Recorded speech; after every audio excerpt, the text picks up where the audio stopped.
तो hello everyone, I hope you are doing well. So आज हमारा मॉक इंटरव्यू था। एलएलडी के बाद एक मॉक इंटरव्यू था on the basis of Java. So आज हमने अटेंड किया, बट अनफॉर्चुनेटली हमने वो क्लियर नहीं कर पाया। जो भी मॉक इंटरव्यूअर था उसको लगा कि मेरा जो नॉलेज है वो सफिशेंट नहीं है, मुझे और भी प्रैक्टिस करनी पड़ेगी।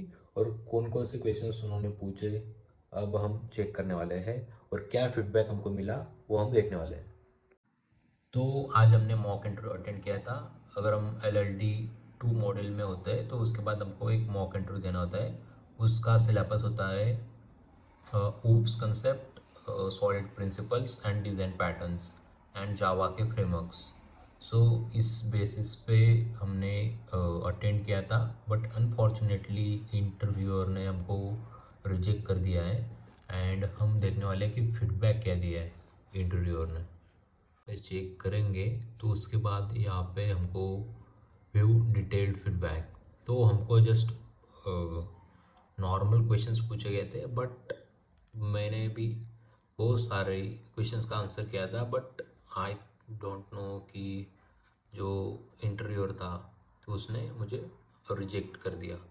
तो उसने मुझे यहाँ पे फीडबैक दिया है, you have been given a strong reject rating by the expert interviewer.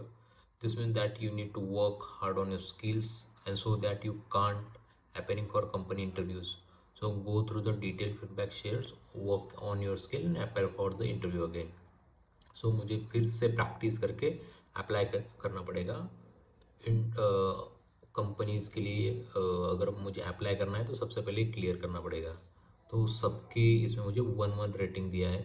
And how you do rate the learner on understanding of internal of data structure in Java, oops and design pattern. How much did the learner score in the interview based scoring mechanism mentioned in the interview script? What were highlighted and lowlight of learners Java knowledge? Need to learn more about Java. So अभी तो हमको rejection मिला है, but हम अभी practice करेंगे, उसके बाद फिर इससे अपेयर करेंगे।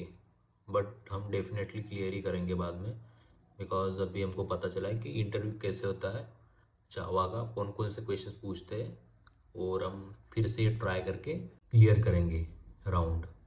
उसके बाद हम कंपनीज के लिए अप्लाई कर पाएंगे on the basis on Java. और मेरा DSC का भी पेंडिंग है। उसके बाद मेरा यहाँ पे मॉक इंटरव्यू एक्सपायर हो रहा है LLD 3 मॉड्यूल का, ये भी मुझे क्लियर करना पड़ेगा। उसके बाद 4 का भी होगा, वो भी क्लियर करना पड़ेगा। तो बहुत सारे मॉक इंटरव्यू मुझे देना पड़ेगा। उसके बाद मुझे DSC का भी मेन इम्पोर्टेंट है, वो क्लियर करना पड़ेगा सबसे पहले अगर मुझे अप्लाई करना है तो। बट मैंने इसको अटेंड किया था, अभी साथ साथ में प्रिपरेशन चल रही है। देखते हैं अभी कब तक हम वेट करते हैं जॉब के लिए अप्लाई करने के लिए। जब तक हम क्लियर करेंगे, जब तक हम क्लियर नहीं कर पाते तो हम अप्लाई नहीं कर पाएंगे करियर हब से। बाकी जो भी अदर प्लेटफॉर्म होते हैं, यहाँ से करियर हब से हम अप्लाई कर पाएंगे, करियर हब से हम अप्लाई कर पाएंगे। स्टिल थोड़ा प्रिपरेशन करना पड़ेगा, and then will apply from Scalar Career Hub, or I'm exploring other platform as well. So let's prepare